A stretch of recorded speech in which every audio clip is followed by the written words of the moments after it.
Well guys, I think I found my issue of why my fuel trims are out everywhere. I think I have one of my high pressure injectors leaking. What is up, you guys? Welcome back to the channel. Hopefully each and every one of you guys is having a great and amazing day. If it's your first time stopping by, go ahead and smash that subscribe button. While you're at it, go ahead and smash that thumbs up button.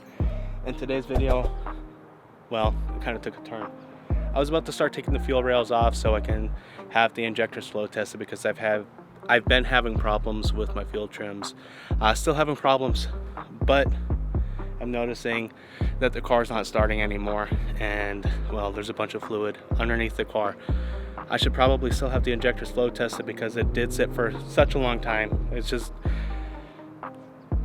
a peace of mind at this point. And then I guess we're gonna have to pull the blower off and see what kind of leakage is going on under there. So far I've started, got the intake off, throttle body. We're gonna disconnect the battery right now, but under the car it's just saturated with fuel, and it just reeks of fuel. It's not cranky anymore, so we'll get it going. Quick little update, we went ahead and got the belt off. Next we're going to take this little spider bracket off, I believe is what they call it, and from there we're going to kind of try to inspect under the blower. Alright, so we got the blower off. Time to see where the problem's coming from. All the injectors are pulled. We're gonna have those flow tested in the morning, see what happens with those. As I know it's probably a little difficult to see, but this whole valley right here is just filled with fuel. So now what I'm gonna try to attempt to do is cap off the regulator and get it pressurized to see where exactly it's leaking from back there. All right, so I seem to have found the problem. Just not even a couple hours, like an hour and a half in, I got the blower and everything pulled off of the car. The rear injector on the passenger side is just pouring out. Let me go ahead and show you guys. Well, it might be hard to see right in there.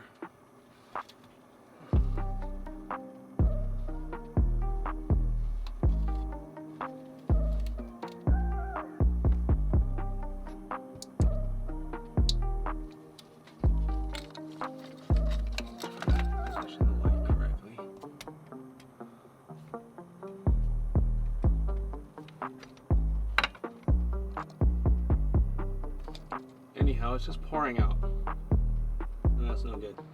So I came up with a little bit of a rig in order to test this, so I'm not having a bunch of fuel coming out of the fuel rails.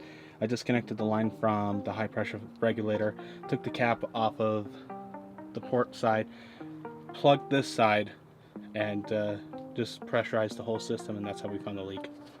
Alright guys, so that does it for that. Glad we figured out what the problem is. Hopefully that's the issue with the short-term fuel trims and the long-term fuel trims. I guess it could make it a little wonky because the car isn't pressurizing correctly because it's leaking, therefore it's trying to add fuel thinking that it's losing too much, and it'll throw everything off. With that being said, I did locate a new high pressure injector. I'll be installing it tomorrow, getting everything put back together, and from there we'll further test it. Hopefully everything is good from there. Hopefully all of the short-term fuel trims and long-term fuel trims are good. I'm still going to get the primary injectors tested and cleaned. That way there we're not worrying about it in the future.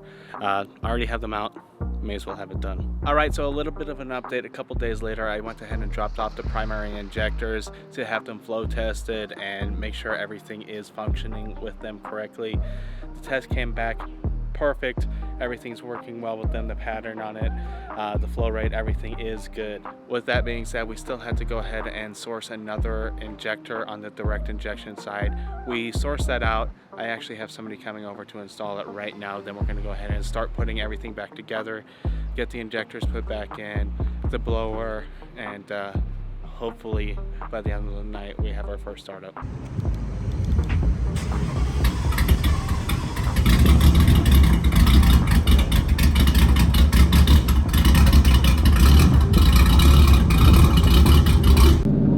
Alright, so a little bit of an update for you guys. That injector got replaced. in the meantime, when I pulled the fuel rail out, I noticed that there was another injector that was bad as well. Went ahead and replaced all the seals on those. Everything seems fine. Car's running good. Fuel trims are a little better than what they were. They're still not perfect, but the car's running much better with those injectors that are fixed, of course. Other news, we went ahead and got the AC charged right now. AC is blowing cold. Waiting to see how well the killer chiller's working. The IATs were sky high because obviously I'm not running a heat exchanger or anything on the car except a killer chiller. That's the only cooling that I have. That's the only cooling that I needed before the build. So we're gonna see. When I dropped the car off for the AC, the IAT2s were about 170. We're currently down to about 135, but the car just got started. So with that being said, we're going to continue driving the car, see what it drops down to, and hopefully that problem is all solved. As I mentioned, the car is running much better with the new injector and the new seals.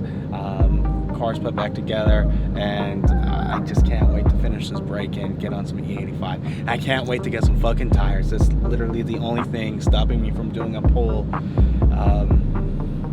You have no idea how excited I am to do my first pull in this car.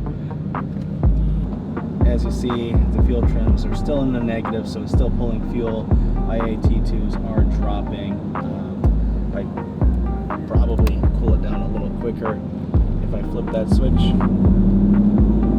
We'll see. You guys have no idea how happy I am to be having AC yet again. It's been a minute, guys. It really has. Like, I can finally just cruise and not have my windows down.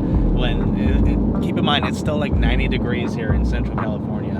A little update on my IAT2s.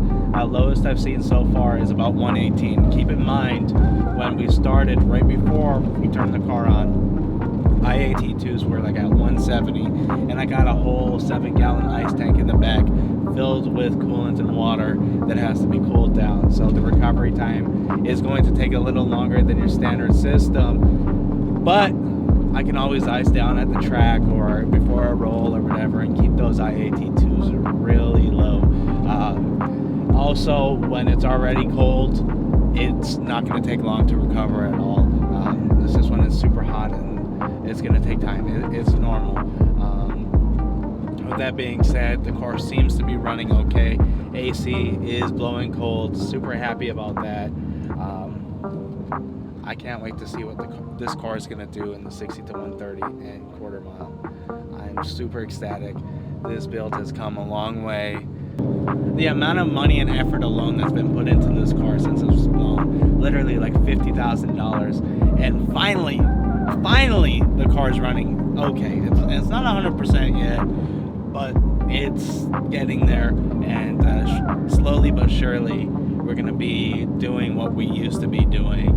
We're going to be setting up a roll night. We're going to be having lots of fun, lots of cars to run. A lot of fast cars are coming out in the area, so I'm definitely excited about that.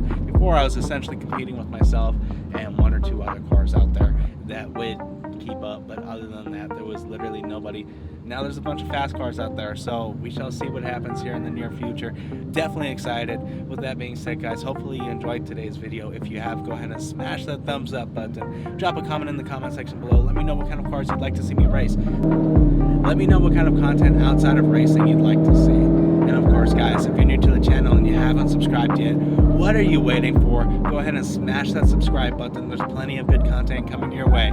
With that being said, guys, I'm out of here. Until next time.